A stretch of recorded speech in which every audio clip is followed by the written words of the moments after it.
When I was 9 years old, I was officially diagnosed with a whole bunch of learning and attentional disabilities.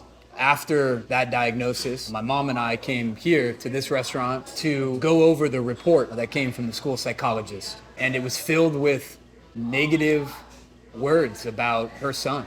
Language like Jonathan had executive functioning deficits. Jonathan had phonetic awareness disabilities. Is hyperactive with moments of inattentiveness, poor handwriting, below grade level phonetic awareness, consonant blending and spelling, executive functioning deficits, organizational challenges, speech problems. She read it out loud, maybe not knowing what that meant to me. And as my mom read that report, I turned to her and I said, "Hey, Mom, am I normal?" And my mom said, "You know what? Normal sucks." You know, books matter to me for a lot of different reasons. One of them being that they were always so kind of inaccessible to me for a long time. But this book right here maybe mattered the most. This is a children's book called Leo the Late Bloomer, you know, for like 5 years old or so. My mom used to read this book to me every morning because it's about a lion that can't do things, has a hard time, and then blooms later in life. It sort of proves them all wrong. So I've had a copy of this book with me my whole life. You know, took it to college, moved to New York with it, moved from New York to LA with it. You know, it sits here because I think it's a reminder that you never know what somebody can do.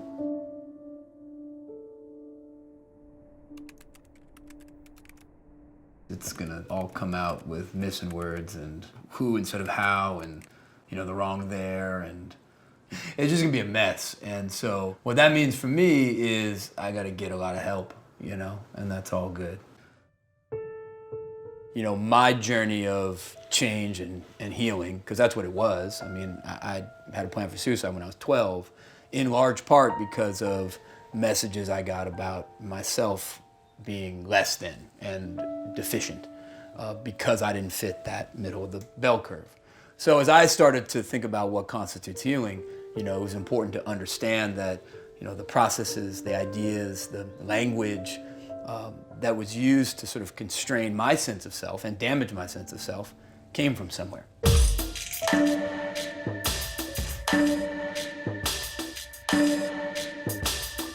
You know, I went on a mission to really understand the origin of my experience. And one of the most transformative things I learned was that normal hasn't always been normal. It has a history. Not of discovery, but invention.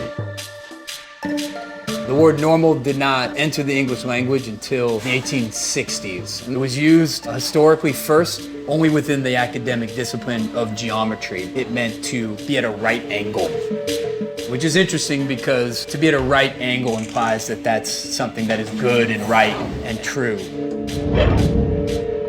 Normal really came on the scene during the rise of industrialization and standardization. So there's a Belgian statistician named Courtelet who became obsessed with taking statistics and applying averages to human affairs. That's what starts to dominate our places of work, dominate our schools, dominates our view of the world.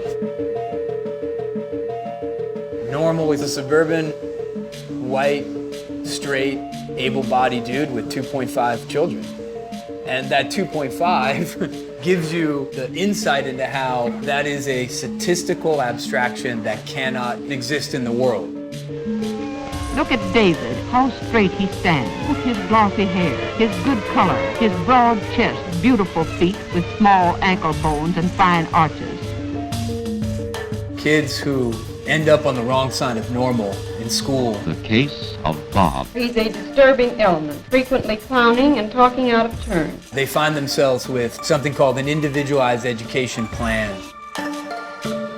It's a file. He's an unhappy child and is avoided by other children. surveillance file. He insists on helping with the housework and with the cooking. He plays only with little girls because he says boys' games are too rough. Immature, psychoneurosis with conduct disorder. Fearful, mixed psychoneurosis with depression. Stutters, disruptive, gifted but destructive and provocative. Possible organ neurosis. Spelling, Diagnosis executive of functioning severe deficits, organizational challenges, speech problems.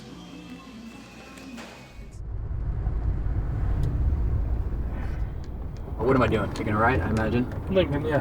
To the left, to the right. Dude, left and right, man. Don't stress about it. Yeah. I'm sorry. Left and right, who and how. Well, hey, man, we'll get there. You want me to cut it? You know, when I went to college, I told nobody about this, the learning and attentional issues. When I got to Brown, which is, you know, a fancy Ivy League school, we had this transfer orientation where you went around the room and you said where you transferred from and what you did the summer before. Well, so everyone's just, oh, I went to this fancy school, I had this fancy job. And, you know, here I was, you know, the poor white trash kid, couldn't read until he was 12. I was like, I have no place here. So I remember literally pulling out my phone and texting my mom saying, you know, I think I have to come home. What's the purpose of education? To make the round peg fit the square hole? Essentially produce uniform human beings. That was the purpose of education in a standardized economy, to turn out widgets in factories. Or is the purpose of education to identify individual talent, because everybody's got something right with them, something that they're good at, something that they can contribute, and to nurture and grow that individual talent, interest, and passion.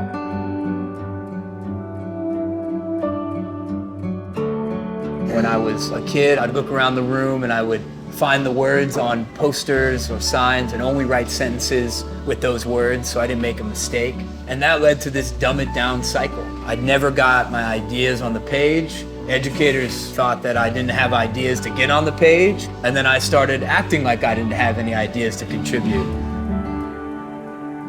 One day in 6th grade, my teacher had assigned us to write a story, and I was paralyzed. And my mom came up to me and said, hey, Jonathan, why don't you just tell that story to me? And I was like, you can do that? She was like, of course you can do that. What do you think human beings have been doing since the beginning of time? Telling stories. I'd like to introduce Jonathan Mooney.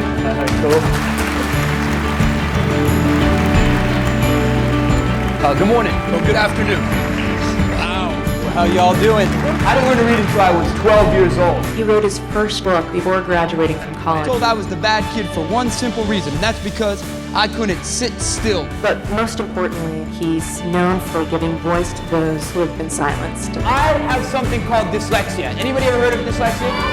Yeah, I got a little dyslexia in the house. But I want to start today with the question of why do we accept the fact that school sucks and sucks big time? We tell every kid they're a special snowflake, and then at some point in their education, we tell them, now stop being different. Over 50% of people in creative jobs have some sort of neurodiversity. Those strengths don't come despite the difference, they actually come because of the difference. If we got rid of the genes that were correlated with ADHD or dyslexia or Asperger's or autism or depression, human beings would be less creative, less entrepreneurial, and less successful as a species because they go hand in hand. And I'm going to end on this note. I think that normal people suck. My man likes that in the back. My mom was right. Normal does suck. The only normal people are people you don't know very well. So celebrate the difference and accommodate that difference. That's my through line for healing and transformation. And it started with my mom right here.